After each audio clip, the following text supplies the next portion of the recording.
Les flammes faisaient encore rage samedi. Le panache de fumée était visible à des kilomètres à la ronde au Kamouraska au lendemain de l'incendie qui s'est déclaré dans des champs des Tourbières-Lambert à Rivière-Ouelle. Les pompiers ont tenté de contenir le brasier toute la nuit avec l'aide de nombreux agriculteurs de la région. Ce qui est arrivé, les vents ont changé de côté complètement. Puis quand les vents ont changé, disons qu'ils ont fait un 180 degrés, ils ont viré de bord, puis là, on a tombé avec un incendie hors contrôle. C'est majeur, puis c'est pas terminé, là, je vous le dis tout de suite, là, c'est loin d'être terminé. La superficie touchée représente 120 hectares de forêt. Une trentaine de résidences ont dû être évacuées. Dans un premier temps, nous, on était prêts à accueillir que les gens, la salle du centenaire à Rivière-Ouelle, toute la salle était prête.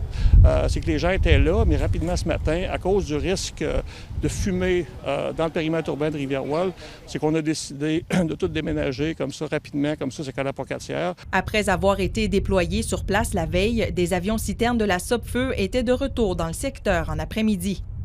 Nous, en fait, avec le changement de vent, c'est de travailler sur les portions où on va avoir un impact avec l'arrosage terrestre et l'arrosage aérien. Et on se concentre pour essayer de limiter la progression vers les installations de la tourbière. La sécurité civile régionale est sur le pied d'alerte.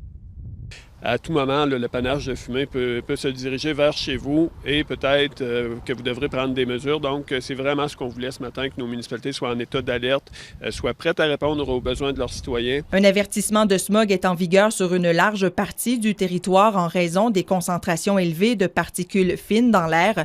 La santé publique recommande aux citoyens de rester à l'intérieur de leur résidence. Marie-Ève Cloutier, TVA Nouvelles, Rivière-Ouelle.